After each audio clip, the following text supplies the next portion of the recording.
মশলার স্বাদ কাহনে আমার সকল বন্ধুদের অভিনন্দন জানাই। নতুন বছর আসছে, পুরানো বছরকে ভুলে নতুন বছরে ভালোভাবে এনজয় করুন, ভালোভাবে থাকুন।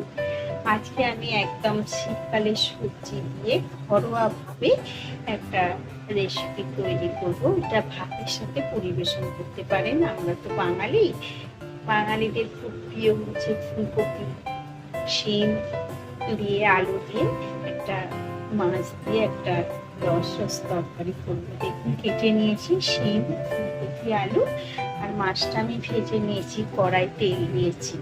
এর মধ্যে আগে শিম আর ফুলকপিটা ভেজে নেব, আলাদাভাবে ভাজবো না, একসাথেই আমি তরকারিটা তৈরি করব। দেখুন অল্প সময়ে অল্প মশলা দিয়ে তরকারিটা খেতে কিন্তু খুব টেস্ট হয়। এই দেখুন তেলটা গরম হয়ে গেছে। এর মধ্যে আমি নুন আর হলুদ দিয়ে অল্প ভেজে নেব। দেখুন পেঁয়াজও দিচ্ছি না, টমেটো দিচ্ছি না। খেতে কিন্তু খুব ভালো লাগে ঘরোয়াভাবে অল্প মশলা দিয়ে তৈরি করতে। এই আওয়াজটা আমার চিমনির আওয়াজ হচ্ছে।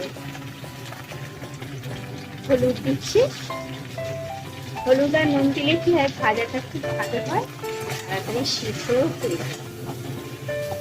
এর মধ্যে এবার আলুগুলো দিয়ে দিই, একসাথেই ভেজে নেব। অল্প সময়ের মধ্যেই উঠে তরকারিটা খেতে কিন্তু খুব টেস্টি হয়। একটু চাপা দিয়ে দিই, দেখুন নরম হয়ে যাবে।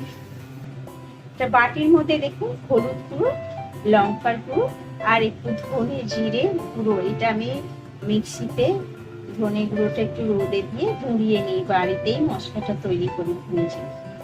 এটা একটু জল দিয়ে গুলে নিচ্ছি। ঢাকনাটা খুলছি, দেখুন মাঝে মাঝে একটু উল্টে পাল্টে দিই। একটু আমি জল টল দিই না, তেলের উপরে শেষে দেখুন নুন দেওয়ার পরে জল দেব। আবার চাপা দিয়ে দিই। এবারে ঢাকনাটা খুলছি।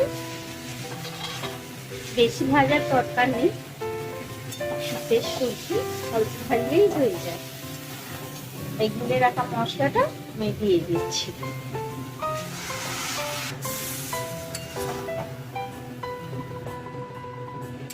একটু মশলাটা ভেজে নিয়ে জল দেব।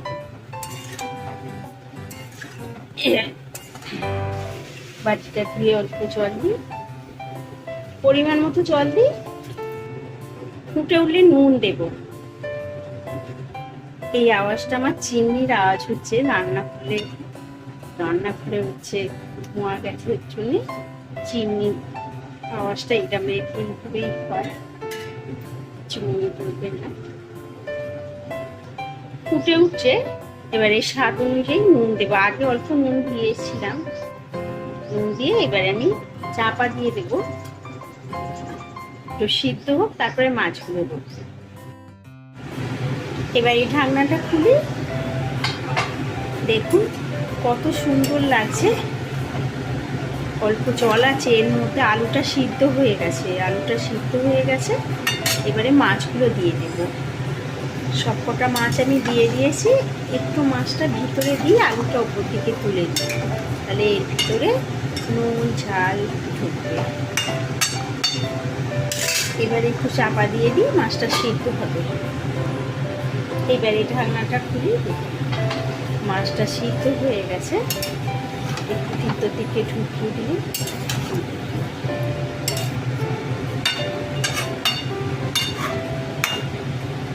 এই অবস্থাতে একটা পাত্রে ঢেলে নিই, গরম ভাতের সাথে পরিবেশন করুন।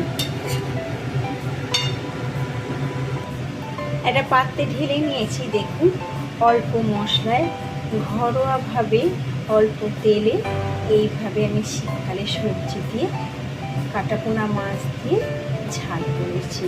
এটা ভাতের সাথে খেতে খুব ভালো লাগবে। এইরকম ঝাল খেতে পছন্দ করে অবশ্যই আমাকে কমেন্ট করবেন। ভিডিওটা ভালো লাগলে লাইক শেয়ার করুন, সাবস্ক্রাইব করতে ভুলবেন না। আবার পরের রেসিপিতে দেখা হবে নতুন বছরে। টাটা।